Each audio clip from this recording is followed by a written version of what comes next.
ಕಣ್ಣನು ಮುಚ್ಚಿಕೊಡು ಮೂಗಿಗೆ ತಿಳಿಯುವುದು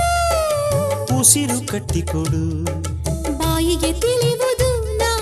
ಹೇಗೆ ನೀಡುವುದು ಹತ್ತಿರ ಬಂದು ಕೊಡು ನಾಚಿಕೆಯಾಗುವುದು ನಾಚಿಕೆ ಬಿಟ್ಟು ಕೊಡು ಆತುರ ಹುಟ್ಟುವುದು ನಾ ಹೇಗೆ ನೀಡುವುದು ಕಾಣದ ಮನಸ್ಸನ್ನು ನೀಡುವ ಕಲೆಯನು ಮುತ್ತಲಿಡು ಸಿಹಿ ಮುತ್ತಲಿಡು ಕಾಣುವ ಹರೆಯದ ನಿಯಮವ ಮುರಿಯದ ಆಣೆ ನುಡಿ ಸಿಹಿ ಮುತ್ತು ಪಡಿ ಏನಾಯಿತು ನನಗೆ ದಿನ ಏನಾಯಿತು ಯಾಕಾಯಿತು ನನಗೆ ತರಹ ಯಾಕಾಯಿತು